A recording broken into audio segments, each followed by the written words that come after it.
Questão 21.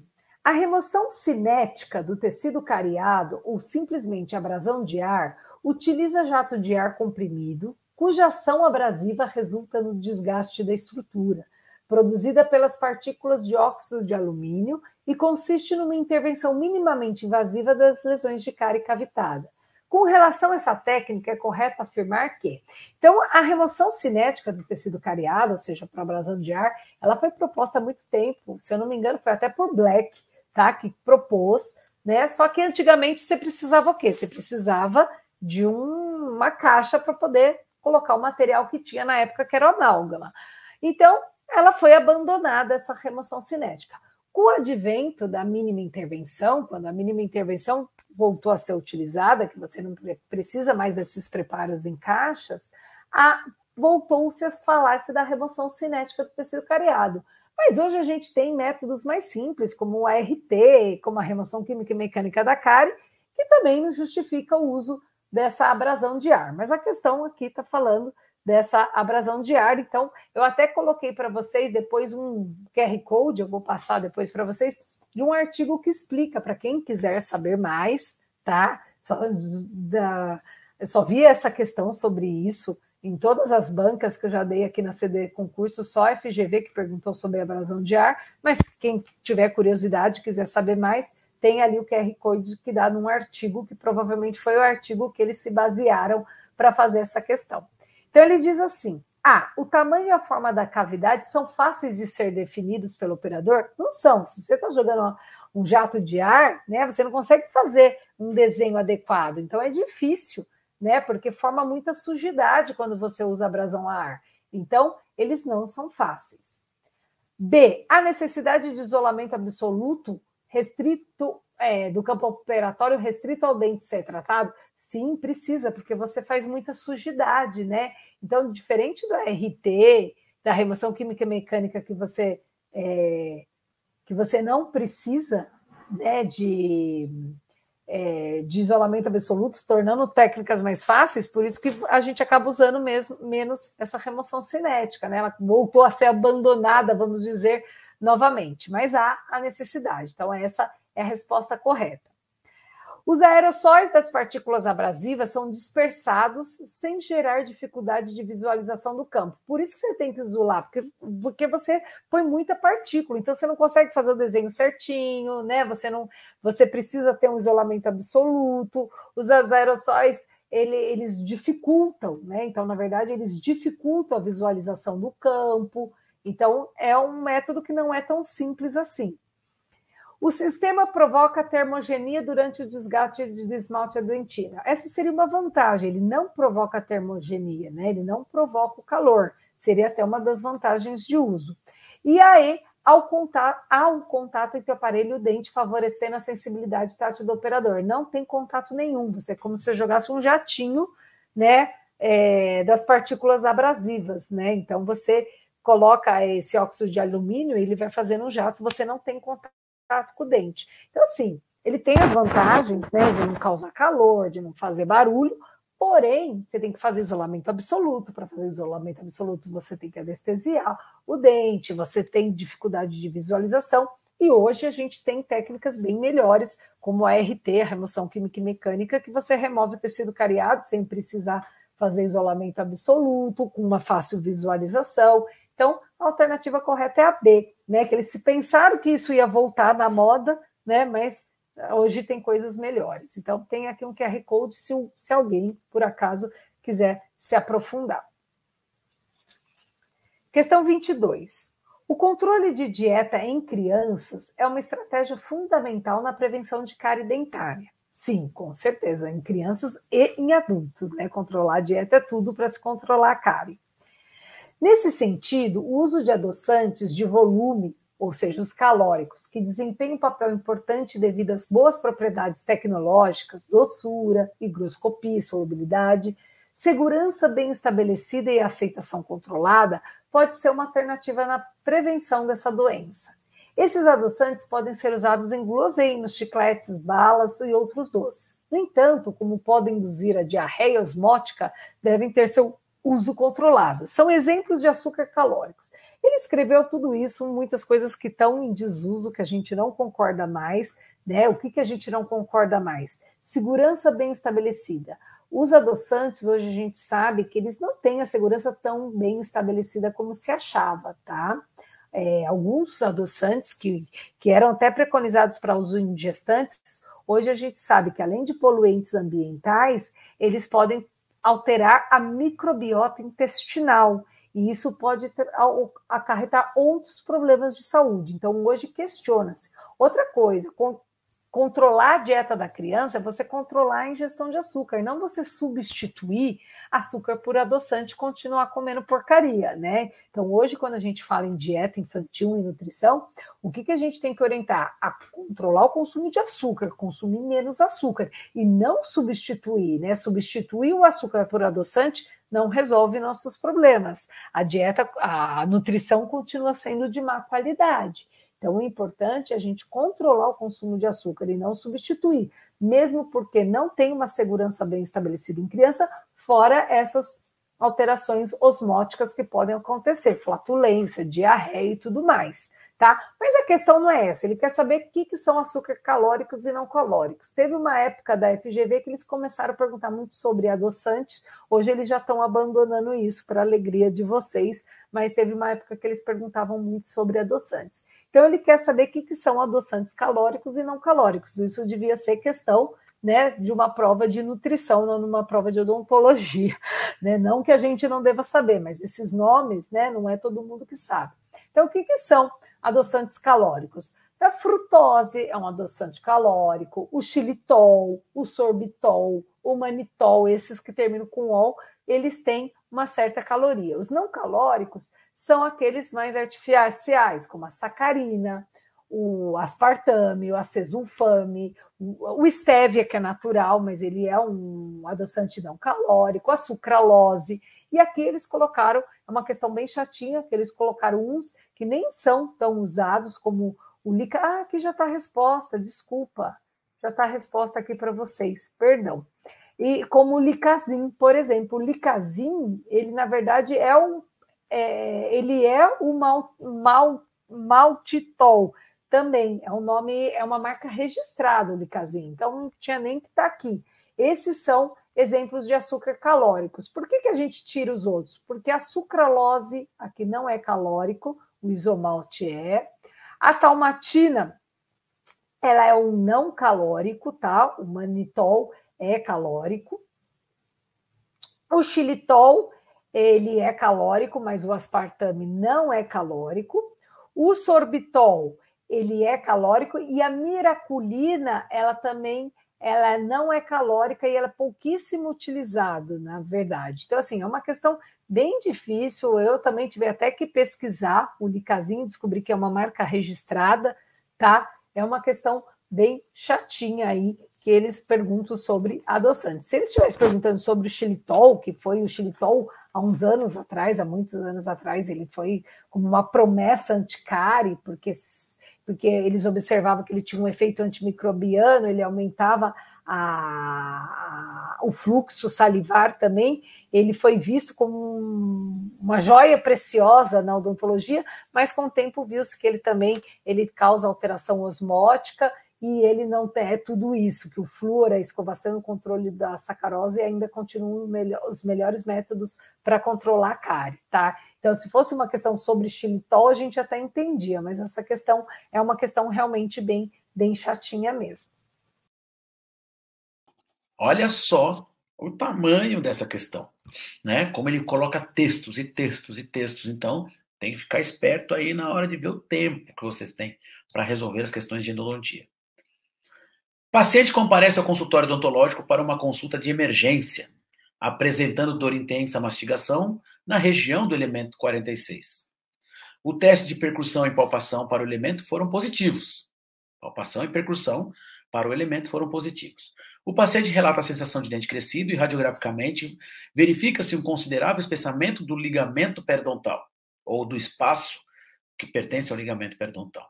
É o famoso espessamento do espaço pericementário, né? Não há edema intraoral ou extrabucal visível. O provável diagnóstico e o tratamento mais indicado nessa consulta de emergência são... Vamos lá. Letra A, eu vou ler com vocês, depois eu dou um tempinho para vocês pensarem. Abscesso perirradicular agudo. Prescrição de antibiótico, tratamento seria prescrição de antibiótico anti-inflamatório e analgésico durante uma semana. Após esse período, pode realizar-se o acesso endodôntico para esvaziamento da câmara pulpar. Isso é o que ele propôs na alternativa A. Ele colocou como diagnóstico abscesso agudo, tá, com prescrição de antibiótico anti-inflamatório e analgésico durante uma semana e depois desse período fazer o acesso endodôntico e esvaziamento. Letra B. Uma pulpite reversível. Prescrição de antibiótico, anti-inflamatório e analgésico durante uma semana. Após esse período, abrir o dente e fazer esvaziamento. Letra C. Periodontite apical crônica. É o diagnóstico. Acesso endodôntico, esvaziamento da câmara pulpar, remoção da polpa até 2 milímetros no interior dos canais, tá? Aplicar medicação intracanal e instrumentar após uma semana. Letra D. Necrose pulpar com periodontite apical aguda. Faz o acesso endodôntico, esvaziamento da câmara pulpar, limpeza do canal por meio de técnicas progressivas de instrumentação e aplicação de uma medicação intracanal. Letra E, periodontite apical aguda. Acesso endodôntico, esvaziamento da câmara pulpar, fazer irrigação com substância antibacteriana e manter o canal aberto durante uma semana, para que haja drenagem da secreção purulenta. Qual alternativa vocês acham que tem como correta essa questão? 5 segundinhos. Um pouquinho mais, né?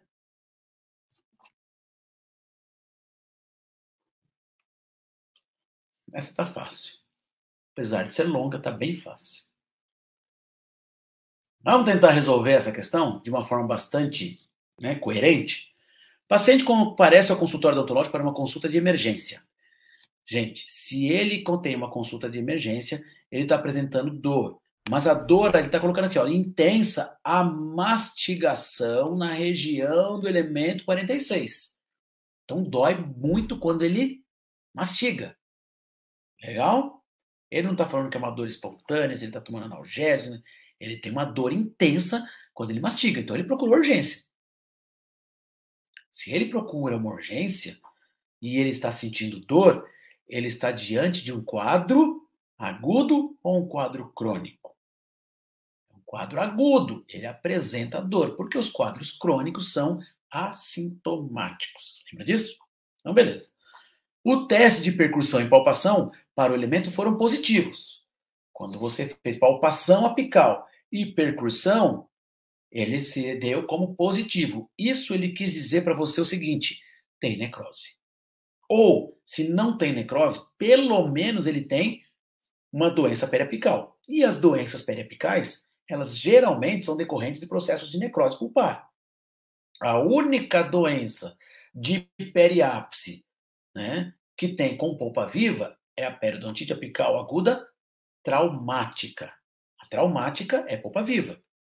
Tá legal? Que também pode ter teste de percussão palpação para no elemento comprometido.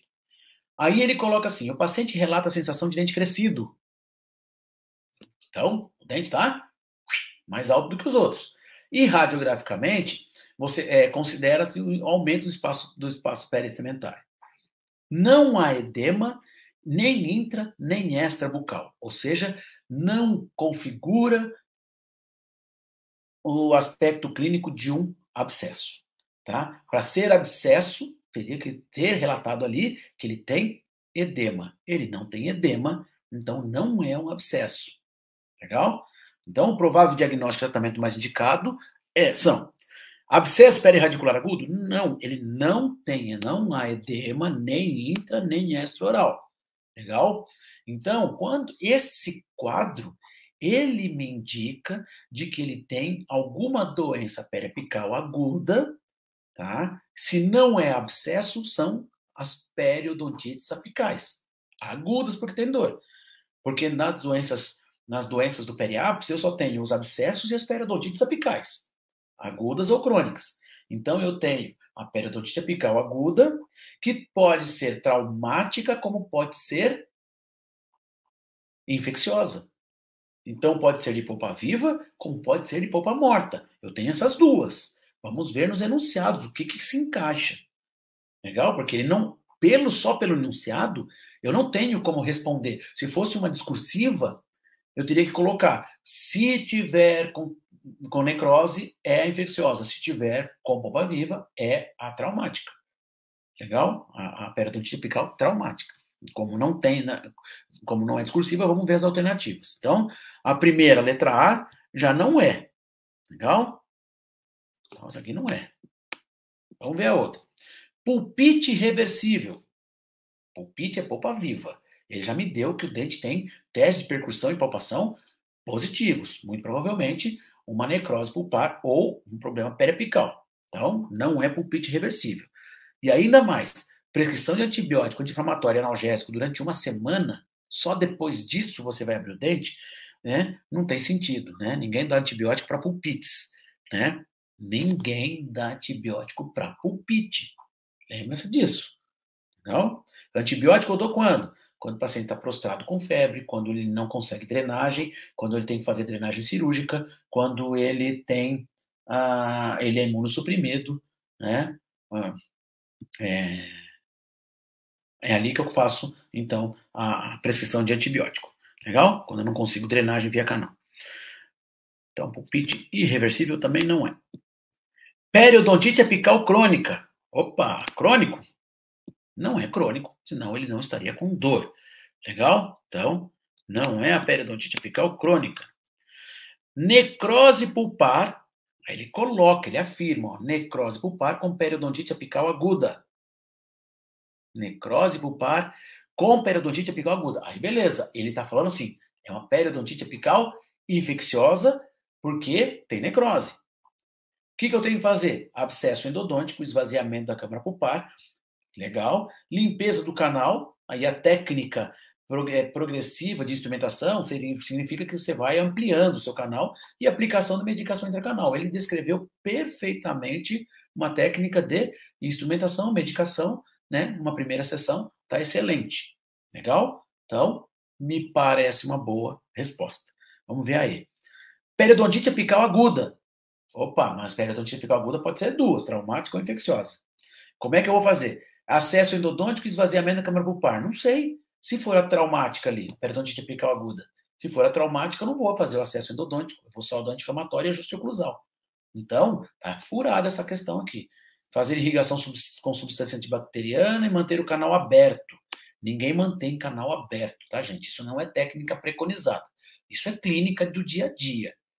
E clínica popular, né? Ninguém deixa canal aberto. Legal? Então, a alternativa correta, a alternativa D. Essa aqui, só para... Dificilmente vai cair nesse nível de detalhamento, tá? Mas só para a gente lembrar aqui. A questão de queilite angular, ela vai indicar, normalmente, ó, queilite angular indica uma deficiência na vitamina B2, queilite angular. E a glossite, guardem esse porque são complexo B. A deficiência de B, complexo seria todos os tipos de vitamina B, né? B2, B3, né? B12. Então, a B3 está relacionada à glossite. Então, a B2, queilite, e a B3, glossite. Isso é importante porque a deficiência de complexo B, de uma forma geral, ele promove despapilação da língua, a língua fica careca, e o paciente geralmente tem queilite angular. Então, lembre-se disso para deixar guardado aí no seu HD cerebral. Agora, por exemplo, se o paciente tem deficiência de vitamina C, ácido ascórbico, o paciente pode ter edema e sangramento gengival. Lembre-se desse caso, em que situação? Seria aquela boca de trincheira, quando os pacientes, os soldados ficavam na trincheira, não tinha alimentação muito pobre, não tinha alimento nenhum de frutas, né? de vitamina C, e aí eles ficavam com a boca que chama escorbuto, né? Edema e sangramento gengival. Isso acontecia também aonde? Nos casos das grandes navegações, né? Então, quando vinham o pessoal no navio, chegava uma hora que não tinha alimento porque não tinha refrigeração, os alimentos estragavam, principalmente os vegetais e frutas, eles passavam meses sem esse tipo de alimentação e começava a ter escorbuto, né, durante a vinda, sei lá, de Portugal para o Brasil. E a vitamina D, hipomineralização dentária.